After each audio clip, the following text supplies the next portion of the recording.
But ಇಷ್ಟು cost ಇದೆ, ಇಷ್ಟು ಖರ್ಚಾಗುತ್ತೆ, ಈ ಥರ ಗೇಮ್ ಇರುತ್ತೆ, ನಮ್ಗೆ ಏನೂ ಗೊತ್ತಿಲ್ಲ. ಎಷ್ಟು ಖರ್ಚಾಗಿದೆ ಇಲ್ಲಿವರೆಗೆ ಸರ್ ನಿಯರ್ಲಿ 1 ಕೋಟಿವರೆಗೆ ಖರ್ಚಾಗಿದೆ. 1 ಕೋಟಿ? 1 ಕೋಟಿ. ಇವಾಗ 100 ರೂಪಾಯಿ ಊಟ ಇರುತ್ತೆ ಅಲ್ಲಿ ಹೈದ್ರಾಬಾದಲ್ಲಿ. ಅದರಲ್ಲಿ ನಾನು ಮೊಮ್ಮಗಳು ಇಬ್ಬರು ಊಟ ಮಾಡ್ಕೊಂಡು ಬರೋದು. ಅವಳೊಂದು ಚಪಾತಿ, ನಾನೊಂದು ಚಪಾತಿ, ಇಷ್ಟಿಷ್ಟು ಅನ್ನ ತಿನ್ಕೊಂಡೆ ನಾವು ಇವತ್ತು 2 ಊಟ, ಒಂದು ಫುಲ್ಲಾಗಿ ಇಬ್ಬರು ಒಂದೊಂದು ಊಟ ಮಾಡೇ ಇಲ್ಲ ನಾವು ಅಲ್ಲಿ ಹೋದ್ಮೇಲೆ. Negative is best for me. Negative think ಮಾಡಿದಷ್ಟು ನಾನು ಕೋರ್ಟಲ್ಲಿ ಚೆನ್ನಾಗಿ ಆಡ್ತೀನಿ. ಹಾಂ. ಹೌದಾ? ಹೆಂಗೆ ಅದು ನೆಗೆಟಿವ್ ಥಿಂಕ್ ಮಾಡಿದ್ರೆ? ಅದೇನೋ ಗೊತ್ತಿಲ್ಲ, ಒಂಥರ ಪವರ್ ಅದು. ನೆಗೆಟಿವ್ ಥಿಂಕ್ ಮಾಡಿದ್ರೆ ನನಗೆ ಸ್ವಲ್ಪ ಗೆಲ್ಲೇಬೇಕು ಅನ್ನೋದೊಂದು ಹಠ ಇರುತ್ತೆ ಕೋರ್ಟಲ್ಲಿ. ಓಕೆ, ಅಂದ್ರೆ ಅದು ಪುಷ್ ಮಾಡುತ್ತೆ ಸಮ್ಟೈಮ್ಸ್. ಇದನ್ನ ಗೆಲ್ಲಬೇಕು ನಾನು, ಇದನ್ನ ದಾಟಿ ಬರಬೇಕು ನಾನು. ಗೆಲ್ಲೇಬೇಕು ಅಂದ್ರೆ ಗೆಲ್ತೀನಿ. ಯಾವುದೇ ಮ್ಯಾಚ್ ಆದ್ರೂ ಗೆದ್ದು ಬಿಡ್ತೀನಿ. ಏನು ಅದ್ಭುತವಾದ ಫಿಲಾಸಫಿ ಹೇಳ್ಬಿಟ್ಟಮ್ಮ ನೀನು. ಅಂದ್ರೆ ನೀವು ಟೆನ್ನಿಸ್ ಅಂತ ಗೆಲ್ತಾ ಇಲ್ಲ, ಅಲ್ಲಿ ಅದ್ರ ಹಿಂದಿನ ನೆಗೆಟಿವ್ಸ್ ಎಲ್ಲ ಗೆಲ್ತಾ ಇದ್ದೀರಿ. ಓಕೆ. 3 ಬಾಳೆಹಣ್ಣಿದೆ, 4 ಮೊಟ್ಟೆ ಇದೆ. ಏನು ಮಾಡೋದು? 2 ಮ್ಯಾಚ್ ಆಡಬೇಕು. 2 ಮ್ಯಾಚ್ ಆಡ್ಕೊಂಡ್ ಬಂದಿದ್ದೀವಿ. 2 ಮ್ಯಾಚ್ ಆಡ ಅವರು ಮಗಳಿಗೆ ಕೊಡಿಸ್ಬಿಟ್ಟು ಅವರು ಎಷ್ಟೋ ದಿವಸ ಪಾಪ ಸಾಯಂಕಾಲದವರೆಗೂ ಉಪವಾಸ ಅವ್ರೆ. ನಮ್ದು ಸಾಹಸ ಅಲ್ಲ, ಅವ್ರ ಅಪ್ಪನ ತುಂಬಾನೇ ಸಾಹಸ ಮಾಡವ್ರೆ. ಅವ್ರು ಇವ್ರ ತರ ಬೇರೆ ಯಾರು ಮಾಡೋಕ್ಕಾಗಲ್ಲ ಅಂತೀನಿ ನಾನು. ಕರ್ನಾಟಕ ನಂಬರ್ 1, ಇಂಡಿಯಾಗೆ 8, ಇಂಡಿಯಾಗೆ 9 ಆಗಿದ್ದಾಳೆ. ಇಂಡಿಯಾಗೂ 9 ಇದ್ದಾಳೆ, ಇಂಡಿಯಾಗೂ 8 ಇದ್ದಾಳೆ. ನಾವು ಗೂಗಲಲ್ಲಿ ಚೆಕ್ ಮಾಡಿದ್ರೆ ಎಲ್ಲ ಸಿಗುತ್ತೆ. ಇಂಡಿಯಾದಲ್ಲಿ 8ನೇ ಪ್ಲೇಸ್ ಅಲ್ಲಿ.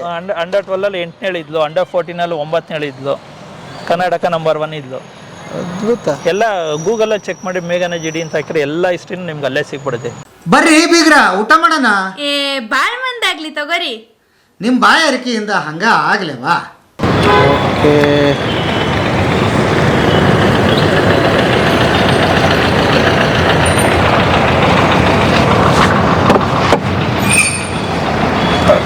ಸರ್ ನಮಸ್ತೆ.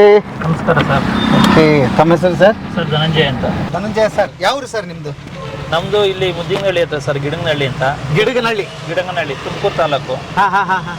ಓಕೆ. ಬೆಂಗಳೂರಿಗೆ ಬಂದು ಎಷ್ಟು ವರ್ಷ ಸರ್? ಸರ್ ಬೆಂಗಳೂರು ಸುಮಾರು ವರ್ಷದಿಂದ ಇಲ್ಲೇ ಇದ್ದೀವಿ, ಒಂದು 25 ವರ್ಷದಿಂದ ಇಲ್ಲೇ ಇದ್ದೀವಿ. 25 ವರ್ಷ ಆಯ್ತು. ಓಕೆ. ಹಿಂಗೆ ಕ್ಯಾಬ್ ಓಡಿಸ್ಕೊಂಡೆ? ಹೌದು ಸರ್, ಕ್ಯಾಬು ಒಂದು ಕಂಪ್ನಿಲಿ ಕೆಲಸ ಮಾಡ್ತಿದ್ದೆ, ಕಂಪ್ನಿನ ಕ್ಲೋಸ್ ಆಯಿತು. ಇದನ್ನು ಪಾರ್ಟ್ ಟೈಮ್ ಮಾಡ್ತಾ ಇದ್ದೆ. ಈಗ ಇದನ್ನೇ ಜಾಬ್ ಸಿಕ್ಕಿದ್ರಿಂದ ಇದನ್ನೇ ಫುಲ್ ಟೈಮ್ ಮಾಡ್ತಾ ಇದ್ದೆ. ಇದು ಸ್ವಂತ ಕಾರ? ಇದು ಸ್ವಂತ ಕಾರ್ ಅಂದರೆ ಇದು ಲೋ ಮಾಡಲ್ಲು. ಅಂದರೆ ಕಡಿಮೆ ರೇಟ್ಗೆ ಅಂತ, ಈಗ ಓಲಾ ಉಬರ್ ಮಾಡೋಕ್ಕೆ ಕಡಿಮೆ ರೇಟ್ಗೆ ಅಂತ EMI ಎಲ್ಲ ಕಟ್ಟೋಕ್ಕಾಗಲ್ವಲ್ಲ ಹೊಸ ಗಾಡಿ ತೊಗೊಂಡ್ರೆ, ಅದಕ್ಕೋಸ್ಕರ ಈ ಸೆಕೆಂಡ್ಸ್ ತೊಗೊಂಡು ಮಾಡ್ತಾ ಇದ್ದೀವಿ ಇದರಲ್ಲಿ. ಓಕೆ. ಹೌದಾ? Okay okay okay. ಒಂದು ಅರ್ನ್ ಎಷ್ಟು ಮಾಡ್ಬೋದು ಸರ್? ಸರ್ ಈಗಿನ ಬೆಂಗಳೂರು ಟ್ರಾಫಿಕಲ್ಲಿ ನಾವು ಕರೆಕ್ಟಾಗಿ 8 ಅವರ್ ಮಾಡಿದ್ರೆ ಒಂದು 500 ರೂಪಾಯಿ 600 ರೂಪಾಯಿ ಡೀಸೆಲ್ ಹೋದ್ರೆ ಒಂದು 700-800 ರೂಪಾಯಿ ಮಾಡ್ಬೋದು. ಯಾಕೆಂದ್ರೆ ತುಂಬಾ ಹೆವಿ ಟ್ರಾಫಿಕ್ ಇಲ್ಲ ಅಂದಿದ್ದಾಗ ಏನಾಗುತ್ತೆ ಅಂದ್ರೆ ರೇಟ್ ಕಡಿಮೆ ಕೊಡ್ತೇನೆ. ಡಿಮ್ಯಾಂಡ್ ಇಲ್ದಿದ್ದಾಗ, ಡಿಮ್ಯಾಂಡ್ ಇದ್ದಾಗ ಅಂದ್ರೆ ಟ್ರಾಫಿಕ್ ಹೆವಿ ಇದ್ದಾಗ, ಡಿಮ್ಯಾಂಡ್ ಇದ್ದಾಗ ಜಾಸ್ತಿ ಕೊಡ್ತಾನೆ. ಒಬ್ಬನೇ ಅವನದೇ ಸ್ವಂತ ಗಾಡಿ ಆದ್ರೆ ಜೀವನ ಮಾಡಕ್ಕೇನು ಪ್ರಾಬ್ಲಮ್ ಇಲ್ಲ. ಲೋನು EMI ಅಲ್ಲಿ ಹೋಗಿ ಅವ್ನ ಸಂಬಳ ಅಷ್ಟು ಉಳಿಯುತ್ತೆ ಅಷ್ಟೇ, 20-25 ಸಾವಿರ ಅಷ್ಟೇ ಉಳಿಯುತ್ತೆ. ಆಮೇಲೆ ನನ್ನ ಮಕ್ಕಳು ಓದ್ತಾ ಇದ್ದಾರೆ. ಆಮೇಲೆ ನನ್ನ ಮಗಳು ಟೆನ್ನಿಸ್ ಪ್ಲೇಯರು. ಹೌದು ಸರ್. ಹೌದು, ಇಂಡಿಯಾ 10 ಇದ್ದಾಳೆ, ಕರ್ನಾಟಕ ನಂಬರ್ 1 ಇದ್ದು, ಅಂಡರ್ 14 ಅಲ್ಲಿ ಇಂಟರ್ನ್ಯಾಷನಲ್ ರ್ಯಾಂಕಿಂಗ್ ಇದ್ದಾಳೆ. ಹೌದು ಸರ್. ಗೂಗಲ್ ಎಷ್ಟು ಜನ ಮಕ್ಕಳು ನಿಮಗೆ? 2 ಹೆಣ್ಮಕ್ಳು ಸರ್. ಏನ್ ಹೆಸರು? ಮೇಘನಾ ಜಿಡಿ ಅಂತ ಒಬ್ಳು ಗುಣಿಕಾ ಅಂತ. ಈ ಗೂಗಲ್ ಅಲ್ಲಿ ಹಾಕಿರ್ ಬರುತ್ತೆ ನೋಡಿ, ಮೇಘನಾ ಜಿಡಿ ಅಂತ ಹಾಕಿರ ಅಲ್ಲೇ ಟೆನ್ನಿಸ್ ಅಂತ ಬರುತ್ತೆ. ಹೌದಾ? ಹೌದು. ಓಕೆ. ಹಂಗಾಗಿ ನಾವು ಇದೇ ಫೀಲ್ಡ್ನ ಅಷ್ಟು ಇನ್ವೆಸ್ಟ್ಮೆಂಟ್ ಮಾಡೋಕ್ಕಾಗಲ್ಲ. ಯಾಕೆ ಟೂರ್ನಮೆಂಟ್ ಎಕ್ಸ್ಪೆನ್ಸಿವ್, ಅಲ್ಲಿ ಟೂರ್ನಮೆಂಟ್ದು ಹೊರಗಡೆ ಹೋಗೋವು ಎಲ್ಲ ಎಕ್ಸ್ಪೆನ್ಸಿವ್ ಇರುತ್ತಲ್ಲ. ಒಂದು ದೇಶದಲ್ಲಿ ನಾವು ಬಂಡವಾಳ ಹಾಕೋಕ್ಕಲ್ಲ. ಹಂಗಾಗಿ ಸೆಕೆಂಡ್ ಹ್ಯಾಂಡ್ಲು ತೊಗೊಂಡು ಅದು ತಕ್ಕ ಮಟ್ಟಿಗೆ ರಿಪೇರಿ ಮಾಡಿಸಿ. ಈಗ ನನಗೆ ಮತ್ತೆ ಕತೆ ಏನೋ ಕೇಳಕ್ ಕುಂತೆ, ನೀವೇನೋ ಹೇಳಿದ್ರಿ. ಮೊದಲು ನಿಮ್ಮ ಮಗಳನ್ನ ಮೀಟ್ ಮಾಡಿಸ್ರಿ ನನಗೆ. Okay sir. ಮಗಳು ಸಿಗ್ತಾರೆ ಈಗ? ಸಿಗ್ತಾರೆ ಸರ್, ಸಿಗ್ತಾರೆ. ಹಂಗಾರೆ ಸೀದಾ ಅಲ್ಲಿಗೆ ಕರ್ಕೊಂಡೋಗಿ. ಸರಿ, ನೀವು ತೊಂದರೆ ಏನಿಲ್ಲ ತಾನೆ? ಇಲ್ಲ ತೊಂದರೆ ಏನಿಲ್ಲ. ಓಕೆ. ಈಗ ಇಲ್ಲಿ ನಮ್ಮ ಬೊಮ್ಮೈದದು ಇದಿದೆ, ಅಪಾರ್ಟ್ಮೆಂಟ್ ಇದೆ. ಅಲ್ಲಿ ಟೆನ್ನಿಸ್ ಕೋರ್ಟ್ ಇದೆ. ನಮ್ಗೆ ಯಾವಾಗಾದ್ರೂ ಬೇಕು ಅಂದಾಗ ಇಲ್ಲಿ ಬರ್ತೀವಿ, ಇಲ್ಲಿ ಆಡಕ್ ಬರ್ತೀವಿ. ಯಾಕಂದ್ರೆ ಇವಾಗ ಟೂರ್ನಮೆಂಟ್ಗೆ ನಾವು ಹೋಗ್ಬೇಕಾಗತ್ತೆ. ಇದು ಸಿಂಥೆಟಿಕ್ ಕೋರ್ಟ್. ಓ, ಈ ಕೋರ್ಟ್ ಕೂಡ ಇಂಪಾರ್ಟೆಂಟ್. ಇಂತ ಎಲ್ಲಿ ಬೇಕಲ್ಲಿ ಆಡಕ್ಕಾಗಲ್ಲ. 1 ಅವರ್ಗೆ ಬೇರೆ ಕಡೆ ಆದ್ರೆ 500 ರೂಪಾಯಿ ಪೇ ಮಾಡ್ಬೇಕಾಗುತ್ತೆ. 1 ಅವರ್ಗೆ 500 ರೂಪಾಯಿ. 1 ಅವರ್ಗೆ? ಹೌದು. ಅಯ್ಯೋ.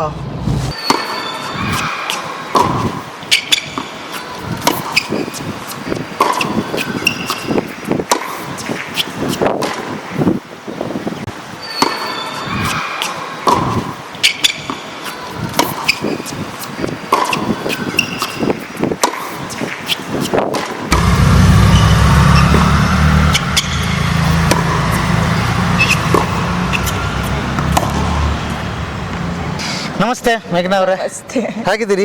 ಚೆನ್ನಾಗಿದ್ದೀನಿ. ಚೆನ್ನಾಗಿದ್ದೀರಿ? ಓಕೆ. ಇಷ್ಟೊತ್ತು ನಿಮ್ಮ ಅಪ್ಪ ಅವ್ರದ್ದು ನಿಮ್ಮ ಕತೆ ಕೇಳ್ತಾ ಇದ್ದೆ. ನನಗೆ ಉಳಿದಿದ್ದು ಆಮೇಲೆ ಕೇಳ್ತೀನಿ. ಈ ಎಷ್ಟನೇ ವಯಸ್ಸಿಂದ ಇದನ್ನ ಆಡೋದಕ್ಕೆ ಶುರು ಮಾಡಿದ್ದು? ನಾನು ಸ್ಟಾರ್ಟ್ ಮಾಡಿದ್ದು when I was 4 years old. 4 ವರ್ಷ. Yeah. ಅವಾಗ ಸುಮ್ಮನೆ ಶುರುವಾಗಿದ್ದು ಹೆಂಗೆ? ಸುಮ್ನೆ. ಬೇಕಾದಷ್ಟು ಇತ್ತಪ್ಪ ಆಟ. ಟೆನ್ನಿಸ್ ಯಾಕೆ ಇಂಟ್ರೆಸ್ಟ್ ಬಂತು ಅಂತ ನಿಮಗೆ? ಮಾಮ ಆಡ್ತಾ ಇದ್ರು, ಮಾಮ ಜೊತೆ ಹೋಗಿ ನೋಡ್ತಾ ಇದ್ದೆ ಅವ್ರು ಆಡೋದು ಎಲ್ಲ. ಅವಾಗ ಮಾಮ ಸುಮ್ಮನೆ ರ್ಯಾಕೆಟ್ ತಂದ್ಕೊಟ್ರು ಅಷ್ಟೇ. ನಾನು ಹಂಗೆ ವಾಲ್ ಪ್ರಾಕ್ಟೀಸ್ ಮಾಡ್ತಾ ಮಾಡ್ತಾ ಸುಮ್ಮನೆ ಫನ್ನಿಗೆ ಆಡ್ತಾ ಇದ್ದಿದ್ದು. ಯಾವಾಗ ಟ್ರಾಫೀಸ್ ಎಲ್ಲ ಗೆಲ್ಲಕ್ಕೆ ಟೂರ್ನಮೆಂಟ್ ಸ್ಟಾರ್ಟ್ ಮಾಡಿ ಟ್ರಾಫೀಸ್ ಗೆದ್ದೆ, it was like a confidence ಬೂಸ್ಟ್.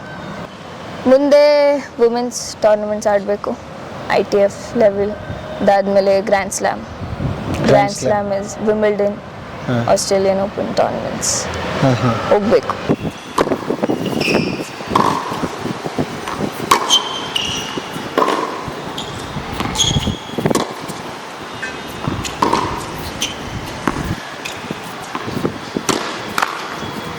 ಸಾಮಾನ್ಯವಾಗಿ ನಮಗೆಲ್ಲ ಕಾಮನ್ ಪೀಪಲ್ಗೆ ಏನಿರುತ್ತೆ, ಒಂದು ಡಿಗ್ರಿ ಓದಿಸ್ಬೇಕು, ಎಲ್ಲಾದ್ರೂ ಜಾಬ್ ತಗೋಬೇಕು, ಅದು ಇದು ಅಂತ. ಸ್ಪೋರ್ಟ್ಸ್ಗೆ ಮಕ್ಕಳಿಗೆ ಆಸಕ್ತಿ ಇತ್ತಾ ಅಥವಾ ನಿಮಗಿತ್ತಾ? ಹೇಗೆ ಸ್ಪೋರ್ಟ್ಸಿಗೆ ಬಂದರು ಅಂತ? ಸರ್, ನನಗೆ ಕ್ರಿಕೆಟ್ ಬಗ್ಗೆ ಇತ್ತು, ಬಟ್ ಮಕ್ಕಳನ್ನ ಸೇರಿಸ್ಬೇಕು ಅನ್ನೋದು ಏನು ನನಗೆ ಐಡಿಯಾ ಇರಲಿಲ್ಲ. ಆಕ್ಚುಲಿ ನಮ್ಮ ಹೆಂಡತಿ ತಮ್ಮ ಅವನು ಫಿಟ್ನೆಸ್ ಕಾಡ್ತಾ ಇದ್ದ ಮಲ್ಲಿಯ ಗ್ರೌಂಡ್ ಅಪೋಸಿಟ್ ಕಂಠೀರವ ಸ್ಟೇಡಿಯಂ ಹತ್ರ. ಇವರು ನಮ್ಮ ಹತ್ತಿರ ಬಸವೇಶ್ವರ ನಗರ. ಇದು ಇವ್ರು ಚಿಕ್ಕ ಹುಡುಗಿನ 4 ವರ್ಷ 3 ತಿಂಗಳು ಏನೋ ಈ ರಾಜ್ಯಕ್ಕೆಲ್ಲ ಹೋಗ್ತಿದ್ಲಿಲ್ಲ. ಮಾಮನ್ ಜೊತೆ ಯಾವಲ್ಲ ಮಾಮ ಅಂತ ಮಾಮನ್ ಜೊತೆ ಸೆಂಟಿಮೆಂಟ್ ಜಾಸ್ತಿ ಅಲ್ಲ, ಹಂಗಾಗಿ ಅವನ ಜೊತೆ ಹೋಗ್ತಾ ಇದ್ಲು. ಅವನು ಮೇಲ್ಗಡೆ ಪ್ರಾಕ್ಟೀಸ್ ಮಾಡ್ತಾ ಇದ್ದ, ಇವಳು ಸುಮ್ನೆ ಅವನ ಜೊತೆ ಹೋಗ್ತಾ ಇದ್ಲು. ಅವಳು ಸುಮ್ನೆ ಬರ್ತಾ ಇದ್ದ, ಒಂದು ರಾಕೆಟ್ ಕೊಡಿಸ್ದ. ಅವಳು ಕೆಳಗಡೆ ಕೂತ್ಕೊಂಡು ಸುಮ್ನೆ ಹಿಂಗೆ ಬಾಲ್ನ ಗೋಡೆ ಹೊಡೆಯೋದು ಈ ತರ ಮಾಡ್ತಾ ಇದ್ಲು. ಸರಿ, ಏನೋ ಒಂದು ಕಲಿತಾ ಇದ್ದಾಳಲ್ಲ ಅನ್ಬಿಟ್ಟು ನಾವು ಹಂಗೆ ಕಂಟಿನ್ಯೂಟಿ ಮಾಡ್ಕೊಳೋದು. ಹಂಗೆ ಕಂಟಿನ್ಯೂಟಿ ಮಾಡ್ಕೊಳೋದು 4 ವರ್ಷಕ್ಕೆ ಸ್ಟಾರ್ಟ್ ಮಾಡಿದ್ವಿ. ಈಗ 16 ವರ್ಷ ಇವತ್ತು ಈ ಬೃಹದಾಕಾರವಾಗಿ ಬಂದಿದೆ. ಬಟ್ ಇಷ್ಟು ಕಾಸ್ಟ್ ಇದೆ, ಇಷ್ಟು ಖರ್ಚಾಗುತ್ತೆ, ಈ ತರ ಗೇಮ್ ಇರುತ್ತೆ, ನಮ್ಗೆ ಏನೂ ಗೊತ್ತಿಲ್ಲ. ಎಷ್ಟು ಖರ್ಚಾಗಿದೆ ಇಲ್ಲಿವರೆಗೆ? Sir, nearly 1 ಕೋಟಿವರೆಗೆ ಖರ್ಚಾಗಿದೆ. 1 ಕೋಟಿ? 1 ಕೋಟಿ ಹೇಳ್ತಿದ್ರು ಚಿಕ್ಕವರಿದ್ದಾಗಿಂದ ನೀವೇ ಅಂತ ಇದನ್ನ ಕಲಿಯೋದಕ್ಕೆ ಕಾರಣ ಅಂತ. ಹೌದೌದು. ಹೇಳಿ ಸರ್ ನಿಮ್ದು. ಸೊ ನಾನಾಗಿ ಸುಮ್ಮನೆ ಆಬಿಗೆ ಅಂತ ಸ್ಟಾರ್ಟ್ ಮಾಡಿದ್ದು ಅರೌಂಡ್ 2011 ಸ್ಟಾರ್ಟ್ ಮಾಡಿದ್ದು. ಒಂದು 3-4 ಇಯರ್ಸ್ ಆಟ ಆಡಿದೆ ಕಂಟಿನ್ಯೂಸ್ ಆಗಿ. ಸೊ ಆಮೇಲೆ ನಮ್ಮ ಅಕ್ಕನ ಮಗಳು ಇವಳು ಮೇಘನಾ ಅಂತ. ಸೊ ಹಾಗೆ ನಾನು ಆಡೋದು ನೋಡಿ ನಾನು ಸುಮ್ಮನೆ ಒಂದು ರಾಕೆಟ್ ಕೊಡಿಸಿದ್ದೆ, ಸುಮ್ಮನೆ ಆಡಮ್ಮ ಆಬಿಗೆ ಅಂತ. ಅವರು ಬಂದರು, ಅದೇನೋ ಅವ್ರಿಗೆ ಇಂಟ್ರೆಸ್ಟ್ ಆಯಿತು, ಇಷ್ಟ ಆಯಿತು. ಸೊ ಸ್ಲೋಲಿ ಸ್ಟಾರ್ಟ್ ಮಾಡಿದ್ರು. ಆಮೇಲೆ ಬರ್ತಾ ಬರ್ತಾ ಬರ್ತಾ ಇವಾಗ ಪ್ರೊಫೆಷನಲ್ ಲೆವೆಲ್ ತೊಗೊಂಡಿದ್ದಾರೆ. ಇವಾಗ ಅದ್ಭುತ ಜರ್ನಿ. ಈಗ ಖರ್ಚು ಅಂತ ಹೇಳ್ತಾ ಇದ್ರು ತಂದೆ, ಈಗ ಸುಮಾರು ಇಲ್ಲಿವರೆಗೆ 1 ಕೋಟಿ ಖರ್ಚು ಮಾಡಿದ್ವಿ ನಾವು ಅಂತ. ಹೌದು. ಈಗ ಮುಂದಕ್ಕೆ ಇವ್ರು ಮುಂದೆ ನಡಿಬೇಕಾದ್ರೆ ಏನೇನು ಆಗ್ಬೇಕಾಗಿದೆ ಸರ್? ಆ್ಯಕ್ಚುಲಿ ಏನು ಬೇಕಾಗಿದೆ ಸರ್ ಮುಂದೆ ನಡಿಬೇಕು ಅಂದರೆ ಎನರ್ಜಿ ಇದೆ, ಸ್ಟಾಮಿನಾ ಇದೆ, ಏಜ್ ಇದೆ. ಈಗ ಇನ್ನೂ 16 ಇಯರ್ಸು. ಸೊ 35 ಇಯರ್ಸ್ವರೆಗೂ ಆಡ್ಬೋದು ಗೇಮ್. ಇನ್ನೂ 20 ಇಯರ್ಸ್ ಇದೆ. ಸೊ ಈಗ ಯಾರಾದರೂ ಸ್ಪಾನ್ಸರ್ ಮಾಡಿದ್ರೆ. ಏನು ಸ್ಪಾನ್ಸರ್ ಅಂದರೆ ಈಗ ಒಂದು ಡೆಲ್ಲಿಗಾಗಲಿ ಬಾಂಬೆಗಾಗಲಿ ಹೋಗ್ತಾರೆ. ಇವಾಗ ಏನು ಮಾಡ್ತಾ ಇದ್ದಾರೆ ಇವ್ರ ಫಾದರು, ಎಲ್ಲ ಟ್ರೈನಲ್ಲಿ ಹೋಗ್ತಾರೆ. ಟ್ರೈನಲ್ಲಿ ಮುಂಚೆನೇ ಬುಕ್ ಮಾಡ್ತಾರೆ. 500-800 ರುಪೀಸ್ ಏನೋ ಆಗುತ್ತೆ ಅಂದ್ಬಿಟ್ಟು 1 ವಾರ ಮುಂಚೆನೇ ಬುಕ್ ಮಾಡ್ತಾರೆ. ಆ್ಯಕ್ಚುಲಿ ಎಲ್ಲ ಫ್ಲೈಟಲ್ಲಿ ಹೋಗ್ತಾರೆ, ಎಲ್ಲ ಓಡಾಡ್ತಾರೆ. ಫ್ಲೈಟಲ್ಲೆಲ್ಲ ಹೋಗೋಷ್ಟು ಅಮೌಂಟ್ ಇಲ್ಲ. ಸೊ ಸ್ಪಾನ್ಸರ್ ಅಂದರೆ ಈಗ ಖರ್ಚು ಚಾರ್ಜಸ್ ಬರುತ್ತೆ. ಈಗ ಆಚೆ ಕಡೆ ಹೋಗೋದು, ಬಾಂಬೆ, ಡೆಲ್ಲಿ, ಮಹಾರಾಷ್ಟ್ರ, ಆಮೇಲೆ ಅಲ್ಲಿ ಉಳ್ಕೊಳ್ಳೋದೆಲ್ಲ ಖರ್ಚು ಇದಾಗುತ್ತೆ. ಸೊ ಆ ಥರ ಸ್ಪಾನ್ಸರ್ ಯಾರಾದರೂ ಮಾಡ್ತಾರೆ ಅಂದರೆ ಅದೊಂದು ಹೆಲ್ಪ್ ಆಗುತ್ತೆ. ಇನ್ನು ಫ್ಯೂಚರಲ್ಲೂ ಅಷ್ಟೇ. ಫ್ಯೂಚರಲ್ಲಿ ಹೆಂಗೆ ಅಂದರೆ ಈಗ ಏನು ಖರ್ಚು ಮಾಡಿದ್ದಾರೋ ಅವರು 3 ಪಟ್ಟು ಖರ್ಚು ಮಾಡಬೇಕು. ಈಗ ಏನು ಖರ್ಚು ಮಾಡಿದ್ದಾರೋ ಅದ್ರ 3 ಪಟ್ಟು ಖರ್ಚು ಮಾಡಬೇಕು. ಸರ್, ನಮ್ದು ಸೇವಿಂಗ್ಸ್ ಅಂತ ಏನಿಲ್ಲ. ದಿನ ಖರ್ಚು, tournament, room, accommodation, food, training, ಬರೀ ಇದೇ ಖರ್ಚು. ನಮ್ಮ ಸೇವಿಂಗ್ ಅಂತ ಬ್ಯಾಂಕ್ ಬ್ಯಾಲೆನ್ಸ್ ನೋಡಿದ್ರೆ ಯಾವಾಗಲೂ ನಮ್ದು 0ನೇ ಇರುತ್ತೆ. ಯಾಕೆಂದರೆ ಈ ಒಂದು ಟೂರ್ನಮೆಂಟ್ಗೆ ನಾನು ಹೋಗಬೇಕು ಅಂದರೆ, ಈಗ ನೆಕ್ಸ್ಟು ಡೆಲ್ಲಿಲಿ ಈಗ ಒಂದು ITF J100 ಅಂತ ಇದೆ, ITF ಇಂಟರ್ನ್ಯಾಷನಲ್ ಟೆನ್ನಿಸ್ ಫೆಡರೇಷನ್. ಅದಕ್ಕೆ ಹೋಗಬೇಕು, ನಾನು ಈಗಲೇ ಟ್ರೈನ್ ಬುಕ್ ಮಾಡಬೇಕು. ಫ್ಲೈಟಲ್ಲಿ ಹೋಗೋಷ್ಟು ದುಡ್ಡಿರಲ್ಲ, ರಿಟರ್ನ್ ಮಾಡಬೇಕು. ಮತ್ತು ಅಲ್ಲಿ ಎಂಟ್ರಿ ಫೀಸಿಗೆ ಬಂದು $150, $200 ಇರುತ್ತೆ ಪ್ರೈಸ್ ಮನಿ. ಇವತ್ತು ನಮ್ಮ ಲೆಕ್ಕ ಹಾಕಿದ್ರೆ 86-87 ರುಪೀಸ್ ಇರುತ್ತೆ. ನಾರ್ಮಲ್ ITF J30 ಅಂತ ಬರುತ್ತೆ, ಅದಕ್ಕೆ ನಮ್ಮ $70 ಕಟ್ಟಬೇಕಾಗುತ್ತೆ. ಅದು ರೂಮ್ ರೆಂಟ್ ಕಟ್ಟಬೇಕು. ಎಲ್ಲಿಂದ ಎಲ್ಲಿಗೋದ್ರೂ $1000 ಕಡಿಮೆ ಸಿಗಲ್ಲ. ಫುಡ್ ಎಕ್ಸ್ಪೆನ್ಸಿವ್ ಇರುತ್ತೆ. ಮತ್ತು ಇಲ್ಲಿನ ಫುಡ್ಡೇ ನಾವು ಅಲ್ಲಿ ಮೇಂಟೈನ್ ಮಾಡೋಕ್ಕಾಗಲ್ಲ. ಅಲ್ಲಿ ಹೋದಾಗ ನಾವೇ ಎಗ್ ಬಾಯ್ಲರ್ ತೊಗೊಂಡಿದ್ದೀವಿ, ಎಗ್ ಬಾಯ್ಲರ್ ನಾವು ಮೊಟ್ಟೆ ಅಲ್ಲೇ ಬೇಯಿಸ್ಕೊಂತೀವಿ. ಆಮೇಲೆ ರೈಸ್ ಕುಕ್ಕರ್ ಮಾಡಕ್ಕೆ ಎಲೆಕ್ಟ್ರಿಕ್ ಕುಕ್ಕರ್ ತಗೊಂಡಿದೀವಿ. ನೀವು ನಿಮ್ಮ ಮಗಳಿಂದ ಹೋಗ್ತೀರಾ? ನಾವೇ ಹೋಗ್ತೀವಿ, ಮತ್ತೆ ಇನ್ಯಾರು ಕರ್ಕೊಂಡು ಹೋಗ್ತಾರೆ?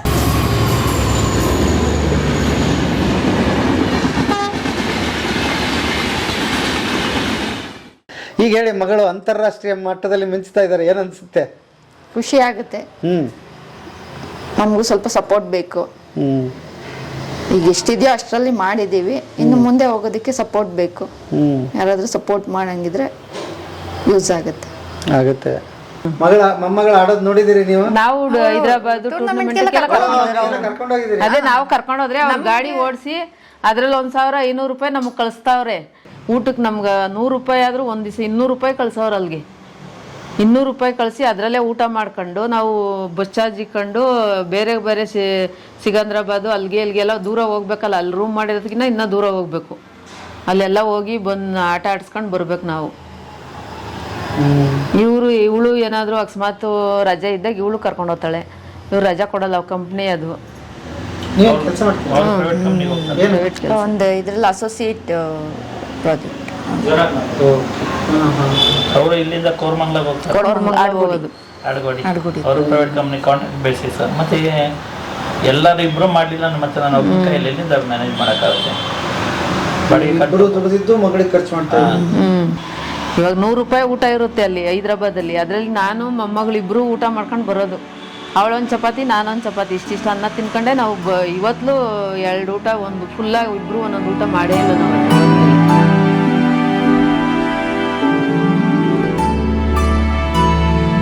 ಒಂದೊಂದು ಮೊಟ್ಟೆ, ಅವಳೊಂದು ಮೊಟ್ಟೆ, ನಾನೊಂದು ಮೊಟ್ಟೆ, ಅವಳೊಂದು ಮ್ಯಾಗಿ, ನಾವೊಂದು ಮ್ಯಾಗಿ ತಿನ್ಕೊಂಡೆ ನಾವು ಸಾಯಂಕಾಲ ಎಲ್ಲ ಕತೆ ಕಳ್ಕೊಂಬಂದ್ಬಿಡ್ತೀವಿ. ಅಪ್ಪ ಏನು ದುಡ್ಕೊಂಡು ಬರ್ತಾರೆ, ಅದರಲ್ಲಿ ಎಲ್ಲವನ್ನು ಮಾಡಬೇಕಾಗುತ್ತೆ. ಅವರು ಸುಮಾರು ಹಂಚ್ಕೊಂಡಿದ್ರು. ಅಂಥವನ್ನೆಲ್ಲ ಹೇಗೆ ಫೇಸ್ ಮಾಡ್ತೀರಿ? ಹೇಗೆ ಅನಿಸುತ್ತೆ? ಒಂದ್ಸತಿ ಹೇಗಿರುತ್ತೆ ಅಂದರೆ ಸಮ್ಟೈಮ್ಸ್ ಕ್ವಿಟ್ ಮಾಡೋಣ ಅನಿಸುತ್ತೆ. ಬಿಕಾಸ್ ಅಗೇನ್ ಅವರು ಸ್ಟ್ರಗಲ್ ಮಾಡ್ತಾರೆ ಅಲ್ಲ. ಬಟ್ ನನ್ನ ಡ್ರೀಮ್ ಇದು, ದಟ್ ಐ ಅಚೀವ್ ಮಾಡಬೇಕು ಅಂತ, ಒಂದು ಹೆಸರು ಮಾಡಬೇಕು ಅಂತ. ಟೆನ್ನಿಸ್ ಕೋರ್ಟ್ ಆಡಬೇಕು ಅಂದರೆ ಅದರದ್ದೇ ಅದು ಶೂಸ್ ಹಾಕೊಬೇಕು. ನಾನ್ ಮಾರ್ಕಿಂಗ್ ಶೂಸ್ ಅಂತ ಬರುತ್ತೆ. ಯಾವ್ದಂದ್ರೆ ಶೂಸ್ ಹಾಕೊಂಡು ಆಡೋಕ್ಕಾಗಲ್ಲ. ಚಪ್ಪಲ್ ಹಾಕೊಂಡೆಲ್ಲ ಹಿಂಗೆ ನಾವು ಒಳಗಡೆನೆ ಬರೋಂಗಿಲ್ಲ. ಅದಕ್ಕೆ ಒಂದು ರಿಲೇಟೆಡ್ ಇರುತ್ತೆ, ನಾನ್ ಮಾರ್ಕಿಂಗ್ ಶೂಸ್ ಅಂತ. ಅದು ಹಾಕೊಂಡೆ ಆಡ್ಬೇಕು ಅದನ್ನು. ಈಗ ಮಗಳು ಹಾಕೊಂಡಿದ್ದಾಳಲ್ಲ, ಅದೇ ನಾನ್ ಮಾರ್ಕಿಂಗ್ ಶೂಸ್ ಅಡಿದಾಸ್. ಎಷ್ಟದು? ಅದು ನಾನು ಆಫರಲ್ಲಿ ತೊಂತೀನಿ ಸರ್. ಇದರಲ್ಲಿ ಅಡಿದಾಸಲ್ಲಿ ಲಾಸ್ಟ್ ಎಂಡಲ್ಲಿ ಸೇಲ್ ಆಗದಿದ್ದಾಗ 50%, 40% ಅಂತ ಆಫರ್ ಆಗ್ತಾನೆ. ನಾನು ಸುಮ್ಮನೆ ನೋಡ್ತಾ ಇರ್ತೀನಿ, ಯಾವಾಗ ಅವೈಲೇಬಿಲಿಟಿ ಸಿಗುತ್ತೋ ಅವಾಗ ತೊಗೊಂಡು ಇಟ್ಕೊಂತೀನಿ. ಈಗ ಅದು ಬಂದು 7,000 ರೂಪಾಯಿ. ಅದು ಶೂಸು ನಮಗೆ 3,500 ರೂಪಾಯಿ ಸಿಕ್ಕಿದೆ. 3,499. ಅಲ್ಲ ಸರ್, ಈಗ ಒಂದು ಪ್ರಶ್ನೆ ಬರ್ತದೆ. ನಮ್ಮ ಸರ್ಕಾರದ್ದು ಕ್ರೀಡಾ ಇಲಾಖೆಗಳಿದೆ, ಅಸೋಸಿಯೇಷನ್ಸ್ ಇದೆ, ಸರ್ಕಾರಕ್ಕೆ ಸಂಬಂಧಪಟ್ಟಿದ್ದು. ಮತ್ತು ಇಂಥವ್ರನ್ನ ಉತ್ತೇಜನ ಮಾಡದೆ ಇನ್ನೇನು ಮಾಡ್ತಾರೆ ಅವರು? ಅಥವಾ ನೀವು ಕೇಳಿದ್ದೀರಾ? ಇಲ್ವಾ? ಸರ್ ಕೇಳಿದ್ದೀವಿ. ಈಗ ಅಲ್ಲೂ ನಾವು ಪೇ ಮಾಡಬೇಕು. ಪರ್ ಅವರ್ಗೆ 300 ರೂಪಾಯಿ ಮಾಡಬೇಕು. ಎಲ್ಲಿ? ಕರ್ನಾಟಕ ಲಯನ್ ಟೆನ್ನಿಸ್ ಅಸೋಸಿಯೇಷನ್ ಇದೆ ಕಬ್ಬನ್ ಪಾರ್ಕಲ್ಲಿ. ಅಲ್ಲಿ 300 ರೂಪಾಯಿ ಪೇ ಮಾಡ್ಬೇಕು ನಾವು. ಅಲ್ಲ ಸರ್, ತಿಂಗಳಿಗೆ ಇಬ್ಬರಿಗೆ 1 ಅವರ್ಗೆ. ಅಲ್ಲ, ಉತ್ತೇಜನ ಏನಿಲ್ವಾ? ಯಾಕೆ ಸರ್ಕಾರದ್ದಾದ್ರೆ ಪೇ ಮಾಡ್ಬೇಕು ನಾವು? ಸರ್ ಸರ್ಕಾರದಂತ ಅವ್ರು ಕೇಳಿರೋ ಅವರು ಅಸೋಸಿಯೇಷನ್ ಅಂತಾರೆ, ಪ್ರೈವೇಟ್ ಅಂತಾರೆ. ಸರ್ಕಾರ ಏನು ಮಾಡ್ತಿದೆ ಹಾಗಾದ್ರೆ? ಗೊತ್ತಿಲ್ಲ ಸರ್. ಅಲ್ಲ ಸರ್, ಒಂದು ದೇಶ, ನಮ್ಮ ಒಲಿಂಪಿಕ್ಗಳ ಬಗ್ಗೆ ಮಾತಾಡ್ತಿರ್ತೀವಿ ಅವಾಗ ನಾವು. ದೊಡ್ಡ ಇವತ್ತೇನಾಗಿದೆ, ಕ್ರಿಕೆಟ್ ಅನ್ನೋದನ್ನ ಒಂದು ಬಿಟ್ಟರೆ ನಮಗೆ ಇನ್ಯಾವ ಕ್ರೀಡೆಗಳೇ ಕಾಣಿಸ್ತಾ ಇಲ್ಲ ಅಲ್ವಾ? ಅದಕ್ಕೆ ಕೋಟ್ಯಾಂತರ ಸ್ಪಾನ್ಸರ್ಗಳು ಬರ್ತಾ ಇದ್ದಾರೆ. ಆಮೇಲೆ ಇತ್ತಿತ್ತಲಾಗಿ ಒಂಚೂರು ಕಬಡ್ಡಿ ಕಾಣಿಸ್ತಾ ಇದೆ, ಅದಕ್ಕೊಂದಿಷ್ಟು ಏನೋ ಬೆಳೀತಾ ಇದೆ. ಟೆನ್ನಿಸ್ ಅಂತೂ ಇಡೀ ವರ್ಲ್ಡ್ ಇದು. ಸರ್ ಇನ್ನೊಂದು ಏನು ಅಂದರೆ, ಈ ಕೆಲವರು ಹೇಳ್ತಾರೆ ಅಂದರೆ ನೀವು ಟೆನ್ನಿಸ್ ಹೆಂಗೆ ಚೂಸ್ ಮಾಡಿರಿ, ಟೆನ್ನಿಸ್ ಕಾಸ್ಟ್ಲಿ ಅಂತ ಗೊತ್ತಲ್ಲ ನಿಮಗೆ ಅಂತ ಕೇಳ್ತಾರೆ. ನಾವು ಬಂದಿರೋದೇ ಅನ್ಫಾರ್ಚುನೇಟ್, ನಾವು ಕಲ್ತಿರೋದೇ ಅನ್ಫಾರ್ಚುನೇಟ್. ಹಂಗಾಗಿ ಏನು ಮಾಡೋಕ್ಕಾಗತ್ತೆ? ಈಗ ಕಾಸ್ಟ್ಲಿ ಗೇಮ್ ಸೆಲೆಕ್ಟ್ ಮಾಡಿದ್ದೀರಾ ಅಂದಾಗ ಈ ಮಕ್ಕಳು ಯಾವ್ದು ಇಂಟ್ರೆಸ್ಟ್ ಇರುತ್ತೆ ಅಂತ ಗೊತ್ತಾಗಿಲ್ಲ. ಬಟ್ ಇಷ್ಟು ಕಾಸ್ಟ್ಲಿ ಅಂತಲೂ ನಮಗೂ ಗೊತ್ತಿಲ್ಲ. ಕರ್ನಾಟಕ ನಂಬರ್ 1, ಇಂಡಿಯಾಗೆ 8, ಇಂಡಿಯಾಗೆ 9 ಆಗಿದ್ದಾಳೆ. ಇಂಡಿಯಾಗೂ 9 ಇದ್ದಾಳೆ, ಇಂಡಿಯಾಗೂ 8 ಇದ್ದಾಳೆ. ನಾವು ಗೂಗಲಲ್ಲಿ ಚೆಕ್ ಮಾಡಿದ್ರೆ ಎಲ್ಲ ಸಿಗುತ್ತೆ. ಇಂಡಿಯಾದಲ್ಲಿ 8ನೇ ಪ್ಲೇಸಲ್ಲಿ, ಅಂಡರ್ 12ಅಲ್ಲಿ 8ನೇ ಇದ್ಲು, ಅಂಡರ್ 14ಅಲ್ಲಿ 9ನೇ ಇದ್ಲು, ಕರ್ನಾಟಕ ನಂಬರ್ 1 ಇದ್ಲು. ಎಲ್ಲ ಗೂಗಲಲ್ಲಿ ಚೆಕ್ ಮಾಡಿ ಮೇಘನ ಜಿಡಿ ಅಂತ ಹಾಕಿದ್ರೆ ಎಲ್ಲ ಹಿಸ್ಟ್ರಿನೂ ನಿಮ್ಗೆ ಅಲ್ಲೇ ಸಿಗ್ಬಿಡುತ್ತೆ. ನಮಸ್ಕಾರ, ನನ್ನ ಹೆಸರು ಗಗನ್. ನಮಸ್ಕಾರ, ನನ್ನ ಹೆಸರು ಸುಜಿತ್ ಸಚ್ಚಿದಾನಂದ್ ಅಂತ. Director of Performance Tennis, which is located at Pay Sports Arena. ಮೇಘನಾ ನಮ್ಮ ಜೊತೆ 4 ವರ್ಷದಿಂದ ಟ್ರೈನಿಂಗ್ ಮಾಡ್ತಿದ್ದಾಳೆ. She has been very good. ಅವಳು ತುಂಬ ಹಾರ್ಡ್ ವರ್ಕಿಂಗ್ ಇದ್ದಾಳೆ. ಅವಳು ಜೂನಿಯರ್ಸಲ್ಲಿ ಅವಳೀಗ 16 ವರ್ಷ. ಅವಳು under 12, under 14, under 16 she has bean top player. Under 12 2 ಸತಿ ಕರ್ನಾಟಕ ನಂಬರ್ 1 ಆಗಿದ್ಲು. ಅವಳಿಗೆ ತುಂಬ ಪೊಟೆನ್ಷಿಯಲ್ ಇದೆ. We all have very big dreams for her going forward. So ನಾವೆಲ್ಲ ಎಷ್ಟು ಪ್ರಯತ್ನ ಆಗ್ತಿದೋ ಅಷ್ಟು ಮಾಡ್ತಾ ಇದೀವಿ. So Gagan ಹೇಳ್ದಂಗೆ ತುಂಬಾ hard working player, one of the best players that I have ever seen in my life. ನನಗಂತೂ ತುಂಬಾ ನಂಬಿಕೆ ಇದೆ ಮೇಘನಾ will go the distance and probably represent India in the Fed Cup and also go on to play the slams. ಮೇಘನಾ international ಲೆವೆಲಲ್ಲೂ ಅವಳದು best ranking 1300, which is actually a big thing. ತುಂಬ ಜನಕ್ಕೆ ಅದ್ರ ಬಗ್ಗೆ ಗೊತ್ತಿರಲ್ಲ, ಬಟ್ ಇಂಟರ್ನ್ಯಾಷನಲ್ ಲೆವೆಲಲ್ಲೂ international ಸ್ಟೇಜಲ್ಲೂ ಅವಳು ಪರ್ಫಾರ್ಮ್ ಮಾಡಿದ್ದಾಳೆ. 2-3 ಟೈಟಲ್ಸು ಗೆದ್ದಿದ್ದಾಳೆ. ಸೊ ಅವ್ರು ಹೇಳ್ದಂಗೆ ನಮಗೆ ತುಂಬ ಹೋಪ್ಸ್ ಇದೆ ಅವಳ ಮೇಲೆ.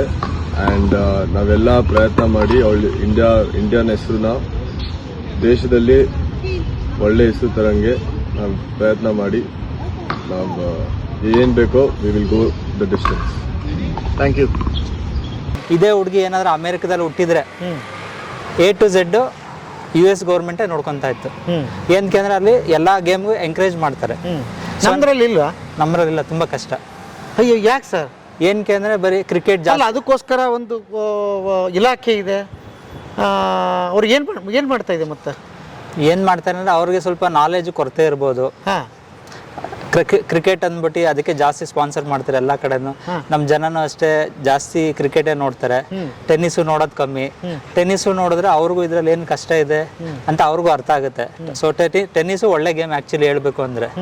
ಸೊ ವರ್ಲ್ಡ್ ರಿಚೆಸ್ಟ್ ಗೇಮಲ್ಲಿ ಸೆಕೆಂಡ್ ಗೇಮ್ ಬಂದು ಟೆನ್ನಿಸ್ ಬರುತ್ತೆ, ಫಸ್ಟ್ ಬಂದು ಗಾಲ್ಫ್ ಬರುತ್ತೆ. ಸೊ ಸಪೋಸ್ ಈ ರಾಕೆಟ್ ತಗೋಬೇಕು ಅಂದ್ಕೊಳ್ಳಿ, 30,000 ಇದೆ. ಈ ರಾಕೆಟ್ ತಗೋಬೇಕು ಅಂದರೆ 30,000. ಇದು 30,000 ಇದೆ. ಅಯ್ಯೋ ಶಿವನೇ, ಈಗ ನಾವು ಎಲ್ಲೋ ಕೊಟ್ಟು 200, 300, 150 ತೊಗೊಂತಿಲ್ಲ. ಅದೆಲ್ಲ ಟೆನ್ನಿಸ್ ಬಾಲ್ ತಗೋಬೇಕು. ಟೆನ್ನಿಸ್ ಬಾಲ್ ಇಲ್ಲ ಈಗ 300 ರೂಪಾಯಿ, 500 ರೂಪಾಯಿ. ಇವ್ರು ಆರ್ಡರ್ ಟೆನ್ನಿಸ್ ಬಾಲ್ ಒಂದು 300 ರೂಪಾಯಿ, 500 ರೂಪಾಯಿ ಆಗುತ್ತೆ ಒಂದು ಟೆನ್ನಿಸ್ ಬಾಲ್. ಓ, ಇದೇ 30,000? ಹೌದು ಸರ್. ಸ್ಪೋರ್ಟ್ಸ್ ಅಲ್ಲೇ ಮುಂದುವರ್ಸೋಣ ಅನ್ಕೊಂಡಿದೀವಿ. ಗ್ರ್ಯಾಂಡ್ ಸ್ಲಾಮ್ ಲೆವೆಲ್ಗೆ ಆಡಿಸ್ಬೇಕು ಅನ್ಕೊಂಡಿದೀವಿ. ಇಷ್ಟು ದಿನ 2 hours ಪ್ರಾಕ್ಟೀಸ್ ಮಾಡಿ ಹೆಂಗೋ ಕಷ್ಟಪಟ್ಟು ಇಲ್ಲಿವರೆಗೂ ತಂದಿದೀವಿ. ಇದುವರೆಗೂ ಒಂದು 55 ಟೈಟಲ್ ತಗೊಂಡಿದ್ದಾರೆ. ರನ್ನರ್ ವಿನ್ನರ್ ಅಪ್ ಆಗಿದ್ದಾಳೆ. ಮುಂದಕ್ಕೆ ಇದ್ರಲ್ಲೇ ಕಂಟಿನ್ಯೂಟಿ ಮಾಡೋಣ. ಎಜುಕೇಶನ್ ಬಿಡಲ್ಲ ಅಂತಲ್ಲ, ಎಜುಕೇಶನ್ ಕಂಟಿನ್ಯೂಟಿ ಅಪ್ ಟು ನಾವು 10th. ಈಗ ಫಸ್ಟ್ PU ಇಲ್ಲೇ ಗೊರಗುಂಟೆಪಾಳ್ಯದಲ್ಲಿ ಸುರಾನ ಕಾಲೇಜ್ ಅಂತ ಸ್ಪೋರ್ಟ್ಸ್ ಕೋಟಾ ಮೇಲೆ ಹಾಕಿದ್ದೀನಿ. ಅಲ್ಲಿ ಒಂದು 12 ವರ್ಷ ತಗೊಂಡು ಸ್ಪೋರ್ಟ್ಸ್ ಕೋಟಾ ಮೇಲೆ ಬರೀ ಶನಿವಾರ ಮತ್ತೆ ಶುಕ್ರವಾರ ಮಾತ್ರ ಕಾಲೇಜ್ಗೆ ಹೋಗ್ತಾಳೆ. ಇದಂತೆಲ್ಲ ಈಗ ಮಾರ್ನಿಂಗ್ ಪ್ರೋಗ್ರಾಮ್ಗೆ ಹಾಕಿದ್ದೀನಿ. ಮೊದಲೆಲ್ಲ 2 hour ಆಡ್ತಾ ಇದ್ವಲ್ಲ, 2 hours ಆಡಿ ನಾವು ಇಂಟರ್ನ್ಯಾಷನಲ್ ಪ್ರೊಫೆಷನಲ್ ಮಾಡೋಕ್ಕಾಗಲ್ಲ.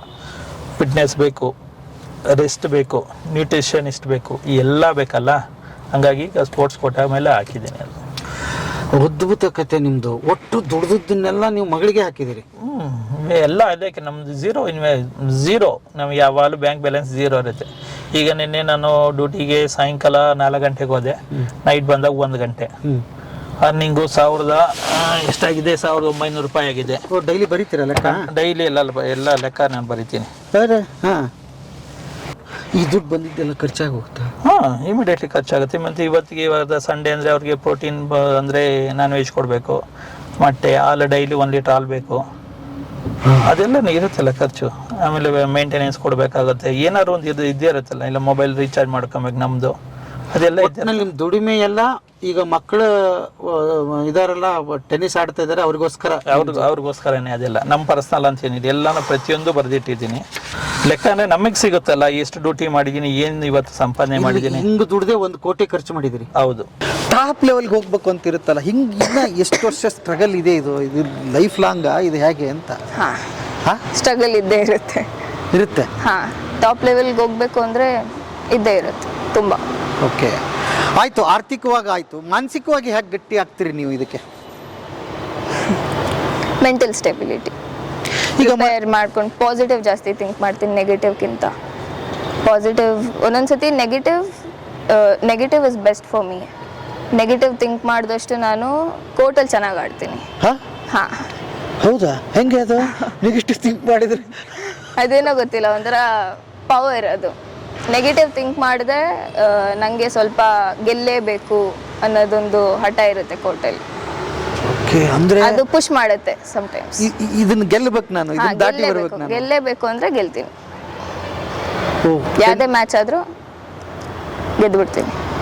ಹಾ, ಏನು ಅದ್ಭುತವಾದ ಫಿಲಾಸಫಿ ಹೇಳ್ಬಿಟ್ಟಮ್ಮ ನೀನು. ಅಂದ್ರೆ ನೀವು ಟೆನ್ನಿಸ್ ಅಂತ ಗೆಲ್ತಾ ಇಲ್ಲ, ಅಲ್ಲಿ ಅದ್ರ ಹಿಂದಿನ ನೆಗೆಟಿವ್ಸ್ ಎಲ್ಲ ಗೆಲ್ತಾ ಇದ್ದೀರಿ.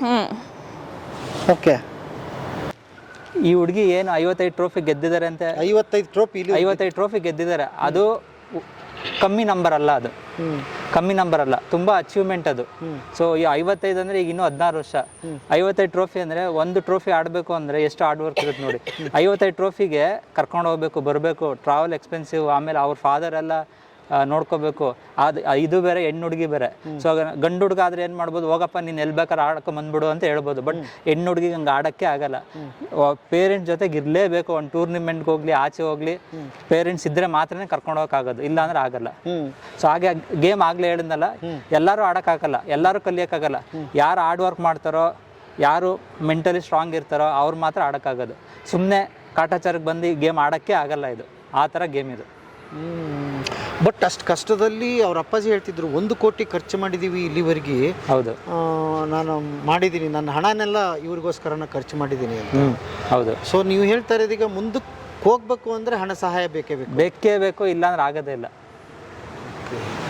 ಈಗ ಒಂದು ಫಿಟ್ನೆಸ್ಗೆ ಹೋಗ್ತೀರಾ ಅಂದ್ರೂ ಅವ್ರೇನಿಲ್ಲ ಅಂದ್ರೆ 20-30 ಸಾವಿರ ಕೇಳ್ತಾರೆ. ಒಂದು ಫಿಟ್ನೆಸ್ಗೆ ನಾವು ಒಂದು 2 hours ಡೈಲಿ ಫಿಟ್ನೆಸ್ ಮಾಡಿಸ್ತೀವಿ ಅಂದ್ರೂ 20,000-30,000 ಸಾವಿರ ಕಮ್ಮಿ ಕೇಳ್ತಾರೆ.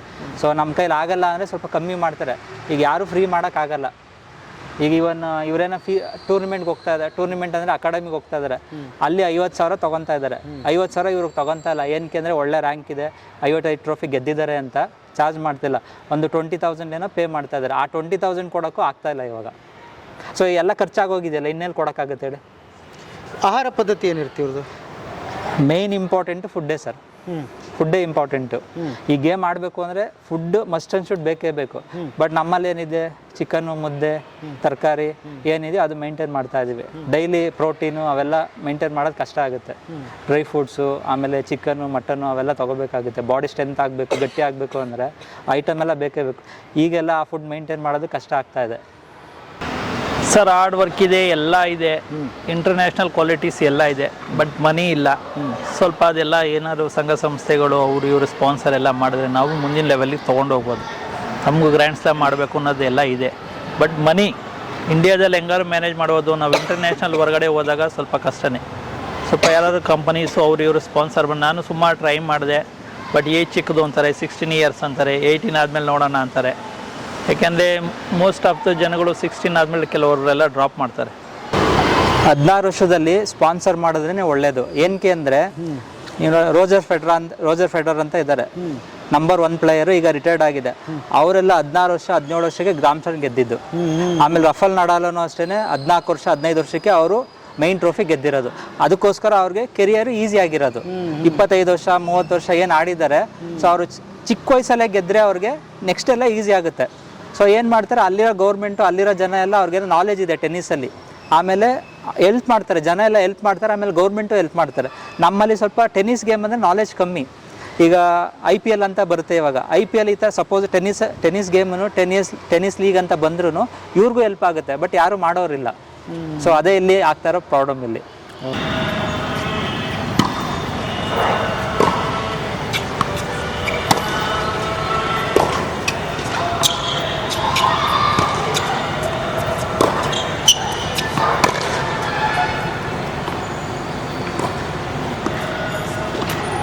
ಜವಾಬ್ದಾರಿಗಳಿರುತ್ತೆ ಮನುಷ್ಯನಿಗೆ. ಒಂದು ಮನೆ ಬೇಕು, ಒಂದು ಸೈಟ್ ತೊಗೋಬೇಕು, ಒಂದೇನೋ ಗೂಡು ಮಾಡ್ಕೋಬೇಕು ಅಂತ ಆಸೆ ಇರುತ್ತೆ ಬೆಂಗಳೂರಿಗೆ ಬಂದವ್ರಿಗೆ.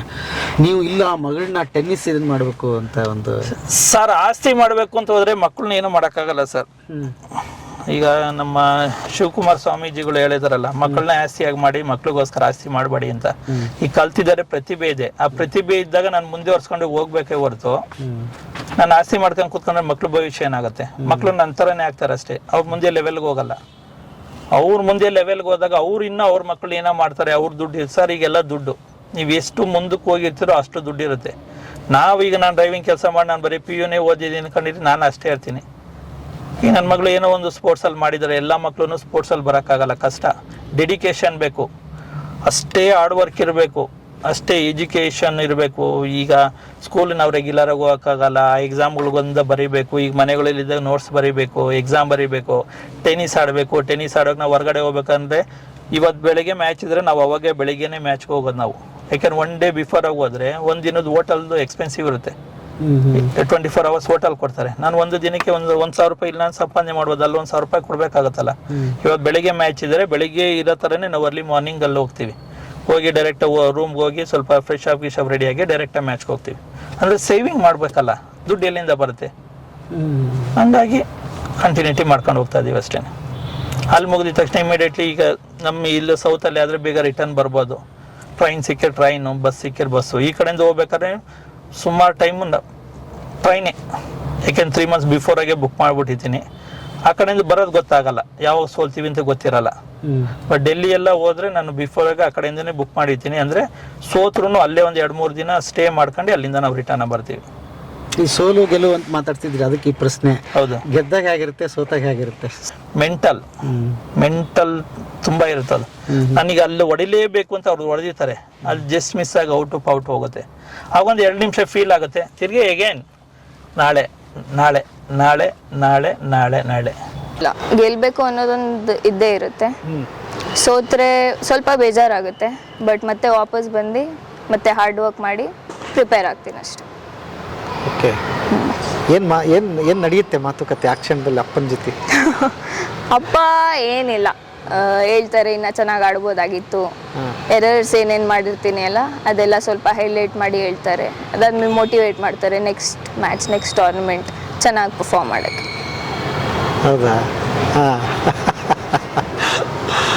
ಹಾಂ ನಾವು ನಿನ್ನ ಏನು ಗ್ರ್ಯಾಂಡ್ ಸ್ಲಮ್ ಅಂತಾರ, ಏನಂತಾರೆ ಅದಕ್ಕೆ? Grand slam. ಹಾಂ, ಅಲ್ಲಿ ನೋಡುವಂತ ಆಗಲಿ ನಮಗೆಲ್ಲ ಥ್ಯಾಂಕ್ ಯು. ಪ್ರೌಡ್ ಫೀಲ್ ಆಗ್ತೀವಿ ನಾವೆಲ್ಲ. ಯಾಕೆಂದ್ರೆ ಇವತ್ತು ಹಿಂಗೆ ಮಾತಾಡ್ತಿರ್ಬೋದಮ್ಮ. ನನ್ನ ಭಾಗ್ಯ ಅನ್ಕೊಂತೀನಿ ನಾನು ನಿಮ್ಮನ್ನ ಇಂಟರ್ವ್ಯೂ ಮಾಡ್ತಾ ಇರೋದು. ಯಾಕೆ ಅಂದರೆ ಗೊತ್ತಿಲ್ಲ, ಕಾಲ ಎಲ್ಲರೂ ಬಂದಿದ್ದು ಹಿಂಗೆ ಅಲ್ಲ. ಎಲ್ರದ್ದು ಕತೆ ಹಿಂದೆ ಓದಿದಾಗ ಸ್ಟೆಫಿ ಗ್ರಾಫ್ ಹಂಗೆ ಬಂದ್ರಂತೆ, ಇವ್ರು ಹಿಂಗೆ ಬಂದ್ರಂತೆ, ತೆಂಡೂಲ್ಕರ್ ಹಿಂಗೆ ಬಂದ್ರಂತೆ, ಕೊಹ್ಲಿ ಹಿಂಗೆ ಬಂದ್ರಂತೆ ಅಂತ ನಾವು ಈಗ ಮಾತಾಡ್ತಿದ್ವಿ. ಅವ್ರ ಕತೆಗಳೆಲ್ಲ ಸಿಗ್ತಾ ಇದೆ. ಮುಂದೊಂದು ದಿವಸಕ್ಕೆ ನಿಮ್ಮದು ಹಂಗಾಗಲಿ, ಸರ್ಚ್ ಮಾಡಿದರೆ ಇಂಥದ್ದೊಂದು ಇಂಟರ್ವ್ಯೂ ಅಲ್ಲಿ ಸಿಗಂಗಾಗಲಿ. ಬೆಸ್ಟ್ ಆಫ್ ಲಕ್, ಒಳ್ಳೇದಾಗಲಿ. ಏನು ಚಿಂತೆ ಮಾಡಬೇಡಿ, ಜನ ಇದ್ದಾರೆ, ಅದಕ್ಕೆ ಅವ್ರನ್ನ ಕೇಳ್ಕೊಳ್ಳೋಣ. ನೀವು ಅವ್ರ ಮನ್ಸು ಮಾಡಿದ್ರೆ ಯಾವುದು ದೊಡ್ಡದೇನಲ್ಲ, ಬೇಕಾದಷ್ಟು ಜನಕ್ಕೆ ನೆನಪಾಗಿದೆ. ಆವಾಗಲೇ ಹೇಳ್ತಾ ಇದ್ವಿ, ನಿಮ್ಮ ಮೊಮ್ಮಗಳು ನಮ್ಮ ಆಸ್ತಿ, ನಮ್ಮ ಭಾರತದ ಆಸ್ತಿ, ನಮ್ಮ ದೇಶದ ಆಸ್ತಿ. ನಾಳೆ ಅವ್ರು ಚಿನ್ನ ತೊಗೊಂಬಂದಾಗ ನಾವೆಲ್ಲ ಯಾರ್ದು ಅಂತ ಹೇಳ್ತಾರೆ, ಭಾರತದ್ದು ಅಂತ ಹೇಳ್ತೀವಿ ತಾನೇ ನಾವು. ಗೋಲ್ಡ್ ಬಂದ್ರೆ ಯಾರು, ಇದು ಇಂಡಿಯಾ ಅಂತ ಹಾಕ್ತಾರೆ, ಹೌದಲ್ಲ? ಹಾಗಾಗಿ ನಿಮ್ಮ ಮಗಳು ನಿಮ್ಮ ಮೊಮ್ಮಗಳು ನಮ್ಮ ಭಾರತಕ್ಕೆ ಸೇರಿದ್ದು. ಹಾಗಾಗಿ ಗೆಳೆಯರೇ ಮತ್ತೊಂದು ಸಾರಿ ಕೇಳ್ಕೊತೀನಿ, ಹೆಲ್ಪ್ ಏನು ಸಾಧ್ಯತೆಗಳು ಅದನ್ನು ಮಾಡಿ, ಶೇರ್ ಮಾಡಿ. ಯಾವ ಸಂಘ ಸಂಸ್ಥೆಗಳಿದೆ ಅದು ನೋಡಿ. ಯಾಕಂದ್ರೆ ಇಂಥ ವಿಂಗಗಳು ಬೇಕಾದಷ್ಟು ಇರುತ್ತೆ. ಯಾರಿಗಾದ್ರೂ ಹೆಲ್ಪ್ ಮಾಡ್ಬೇಕಂತ ನಿಮ್ಗೆ ಸರಿಯಾದ ಕೆಲವೊಬ್ಬರಿಗೆ ಸಿಕ್ಕಿರೋದಿಲ್ಲ, ಯಾರಿಗೆ ಮಾಡಬೇಕು ಅಂತ ಕಾಯ್ತಾ ಇರ್ತೀರಿ. ಸೊ ಇಲ್ಲಿದೆ ಪ್ರತಿಭೆ ಮತ್ತು ಬಡತನ ಇದೆ. ಪಾಪ ಭಾಳ ಬೇಜಾರಾಯ್ತಮ್ಮ. ಒಂದು ಊಟದಲ್ಲಿ ಇಬ್ರು ಸೇರಿ ಶೇರ್ ಮಾಡ್ಕೊಂಡು ಮಾಡಿ ಆಟ ಆಡಿದ್ವಿ. ನಾವಿರ್ಲಿ ಅವ್ರ ಅಪ್ಪ ಸದಿಗೆ ಅವ್ರು ಹಂಗೆ ಬಂದವ್ರು, ನಾವನ ಅರ್ಧನ ತಿಂದವ್ರು. ಅವರು ಬೆಳಗ್ಗೆ ಸಾಯಂಕಾಲ ಹಂಗೆ ಬಂದಿರ್ತಾರ. ಅವರು ಸಿಗಲ್ಲ ಕೆಲವೊಂದು ಟೈಮಲ್ಲಿ, ಸಿಗದೇ ಇಲ್ಲ ಪಾಪ. ಅವರು ಬೆಳಗ್ಗೆ ಸಾಯಂಕಾಲ ಇದು ಹೋಲಿ ಹಬ್ಬ, ಹೋಟೆಲ್ ಒಂದೂ ಇಲ್ಲ ಅಲ್ಲೆಲ್ಲ. ತುಂಬಾ ಫೆಸ್ಟಿವಲ್ ತುಂಬಾ ದೊಡ್ಡದಿದೆ. 3 ಬಾಳೆಹಣ್ಣು ಇದೆ, 4 ಮೊಟ್ಟೆ ಇದೆ. ಏನ್ ಮಾಡೋದು? 2 ಮ್ಯಾಚ್ ಆಡಬೇಕು. 2 ಮ್ಯಾಚ್ ಆಡ್ಕೊಂಡ್ ಬಂದಿದೀವಿ. 2 ಮ್ಯಾಚ್ ಆಡ ಅವರು ಮಗಳಿಗೆ ಕೊಡಿಸ್ಬಿಟ್ಟು ಅವರು ಎಷ್ಟೋ ದಿವಸ ಪಾಪ ಸಾಯಂಕಾಲದ್ರು ಉಪವಾಸ ಅವ್ರೆ. ನಮ್ದು ಸಾಹಸ ಅಲ್ಲ, ಅವ್ರ ಅಪ್ಪನ್ ತುಂಬಾನೇ ಸಾಹಸ ಮಾಡವ್ರೆ. ಅವ್ರ ಇವ್ರ ತರ ಬೇರೆ ಯಾರು ಮಾಡಕ್ಕಾಗಲ್ಲ ಅಂತೀನಿ ನಾನು. ಒಳ್ಳೆ ಅಳಿಯ ಅನ್ಕೊಡದೆ ಅಮ್ಮ. ಒಳ್ಳೆ ಅಳಿಯ, ಆದ್ರೂ ತುಂಬಾನೇ ಕಷ್ಟ ಜೀವಿ. ಹೇಳ್ಬೇಕು ಅಂದ್ರೆ ಎಲ್ಲಾದ್ರಲ್ಲೂ ಕಷ್ಟ ಬೀಳ್ತಾರೆ. ಒಳ್ಳೇದಾಗುತ್ತೆ ಗೆಳೆಯರೆ. ಎಷ್ಟೊತ್ತು ಕೇಳಿದ್ರು ಇವ್ರ ಕತೆ ಮುಗಿಯಲ್ಲಪ್ಪ. ಇನ್ನು ಎಷ್ಟು ಕತೆಗಳಿದೆಯೋ ಕೇಳ್ಕೊಂಡ್ಬಿಡುತ್ತೆ. ಬಟ್ ದಯವಿಟ್ಟು ಮಾಡಿ, ಹೆಲ್ಪ್ ಮಾಡಿ, ಆಮೇಲೆ ಶೇರ್ ಮಾಡಿ. ಇಂಥವೆಲ್ಲ ಶೇರ್ ಆಗ್ಬೇಕು. ನಾನು ಬರೀ ಒಂದು ನೋಡ್ರಿ, ಪಾಪ ಈ ತರ ಫ್ಯಾಮಿಲಿಗಳು ಅದು ಎಷ್ಟು ಒದ್ದಾಡ್ತಿದ್ದಾರೋ, ಎಷ್ಟು ಕಷ್ಟಪಡ್ತಾ ಇದ್ದಾರೋ ನೋಡೋ. ಮಕ್ಕಳಿಗೆ ಪಾಪ ಆಸೆ ಇರುತ್ತೆ, ನಾವು ಆರ್ಥಿಕ ಮುಗ್ಗಟ್ಟಿನಿಂದ ಅಥವಾ ಕೆಲವೊಬ್ರು ಹೇಳಿದ್ವಿ ಅಲ್ಲ, ಏನ್ ಮದುವೆ ಮಾಡ್ಕೊಂಡು ಹೋಗ್ತಾಳೆ ಯಾಕೆ ಅಂತ ಅನ್ನೋ ದೃಷ್ಟಿಯಿಂದ ಆ ಮಕ್ಕಳ ಆಸೆಗಳನ್ನ ನಾವು ಕೊಂದಾಕ್ಬಿಡ್ತೀವಿ. ಬಟ್ ನೀವು ಸಾಕ್ರಿಫೈಸ್ ಮಾಡಿ ಮಗಳನ್ನ ಮುಂದೆ ತರಬೇಕು ಅಂತ ಕಷ್ಟಪಡ್ತಾ ಇದೀರಲ್ಲ, ಹಾಗಾಗಿ ನಿಮಗೆ ಈ ಕಷ್ಟಪಟ್ಟಿದ್ದಕ್ಕೆ ಪ್ರತಿಫಲ ಇದ್ದೇ ಇದೆ. ನೋಡೋಣ ನಮ್ಮ ವೀಕ್ಷಕರು ಏನಂತಾರೆ, ಏನು ಸಾಧ್ಯತೆಗಳಿದೆ ಅವನ್ನೆಲ್ಲವನ್ನು ಮಾಡೋಣ. ವೀಕ್ಷಕರೇ, ನಾನು ಇವ್ರ ಅಕೌಂಟ್ ನಂಬರ್ನ ಗೂಗಲ್ ಪೇ ಮತ್ತು ಫೋನ್ಪೇ ಎರಡೂ ಮಾಡ್ಬೋದು, ಹಾಕಿದ್ದೀನಿ. ಸಾಧ್ಯ ಆದಷ್ಟು ಹೆಲ್ಪ್ ಮಾಡಿ. ಈ ಹಣ ನೀವು ಎಷ್ಟು ಕೊಟ್ಟರು ಕೂಡ ಸದ್ವಿನಿಯೋಗ ಆಗುತ್ತೆ. ಮುಂದೆ ನಮಗೊಂದು ಭಾರತಕ್ಕೆ ಅದ್ಭುತ ಟೆನ್ನಿಸ್ ಪ್ಲೇಯರ್ ದೊರಕ್ತಾಳೆ. ಹಾಗಾಗಿ ಇದಕ್ಕೋಸ್ಕರ ಹೆಲ್ಪ್ ಮಾಡಿ.